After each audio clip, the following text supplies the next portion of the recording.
O Renacemento e o nacemento do ballet. O Renacemento trouxe unha nova actitude cara ao corpo, as artes e a danza. As cortes italianas e francesas desenvolveron a danza grazas aos mecenazgos e aos mestres da danza. A danza tamén se convirteu en obxecto de estudo de grupos como Pléiade. Tratou de recuperar o teatro grego que combinaba música, son e danza. Coa raíña Catalina de Medici naceron as primeiras formas do ballet no 1581, na man do mestre Baltasar Bollol, co ballet cómico da raíña. O obxectivo da ballet na época era un entretemento de aristocracia, de aí o nome de ballet de corte ou cortesán. O ballet burlesco e os mitolóxicos eran os máis representados. Era moi diferente ao que hoxe entendemos coa palabra bailar, pois non existían coreografías, e só bailaban os homens. Non existían tutús nin zapatillas de ballet. Os homens ian vestidos co modo da época, e as mulleres, cando comezaron a bailar no século seguinte, cubriron as pernas hasta o nocello.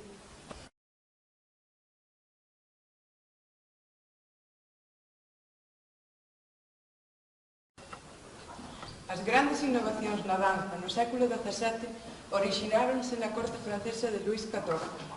No ano 1661 creou a Real Escola da Música de París e ampliou na cadanza o ano seguinte con Bossan, o mestre.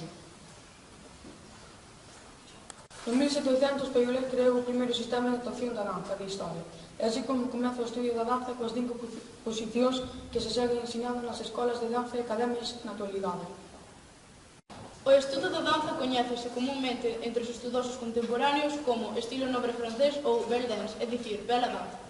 Non obstante, a miúdo é designado formalmente como danza barroca a pesar da existencia de outros estilos de danza teatral e social durante a época barroca.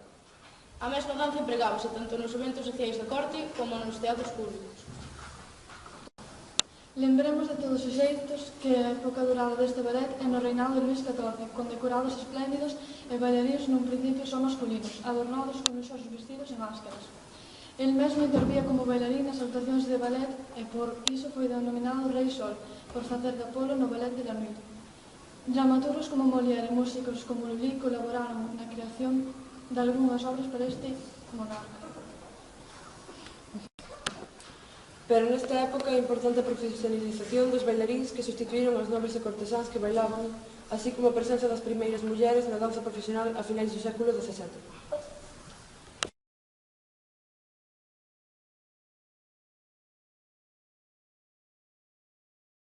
O ballet clásico enténdese por danza clásica, o xénero dramático que ten unha acción por medio de pantomimas e danzas. É tamén un nome específico dado a unha forma concreta de danza e a súa técnica. Desde o século XVIII, Robert crea un novo xénero do ballet, chamado ballet de asno. Neste tipo de ballet teñense máis en conta as emocións e os xestos que os propios pasos para seguir o argumento.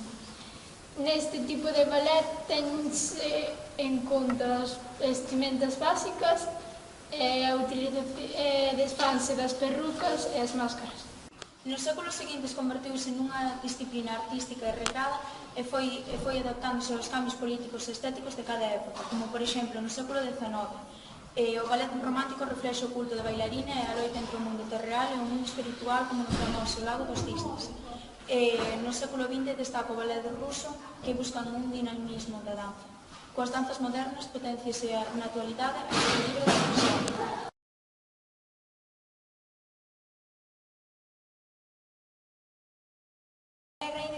O ballet galego nace no 1949 como iniciativa persoal de José Manuel Rei de Viana.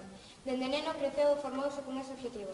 José Manuel aprendeu e medrou xunto con grandes homes da danza. Aproveitou a súa estancia en Alemanha para mellorar na danza e perfeccionou a súa técnica clásica. De regreso ao seu fogar, a Galicia, en conxunto coa súa muller Victoria, que era mestra de baile, propúxose como principal reto a exaltación da danza, de carácter e a dignificación dos bailes galegos.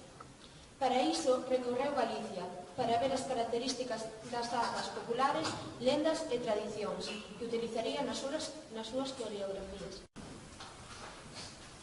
A primeira actuación foi no 1955, onde mesturaban tradicións galegas da montaña e da costa. Fixo actuacións por todo o mundo e ten unha historia de máis de 50 anos de éxito.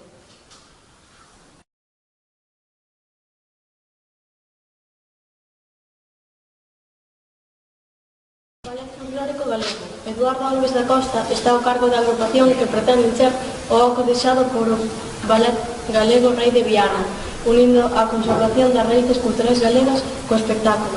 Compónse de bailaríns e músicos das distintas agrupacións folclóricas de Bayona, Mondariz, Cuntis, Rianxo, Boiro e a Pobra do Carmiñal. Aínda que leva en funcionamento casi 3 anos, aínda se quere formalizar e establecer a súa sede en Vigo. Tamén busca bailaríns para o seu proxecto de continuidade de levar o nome e folclore de Galicia no mundo. Alguén se apunta?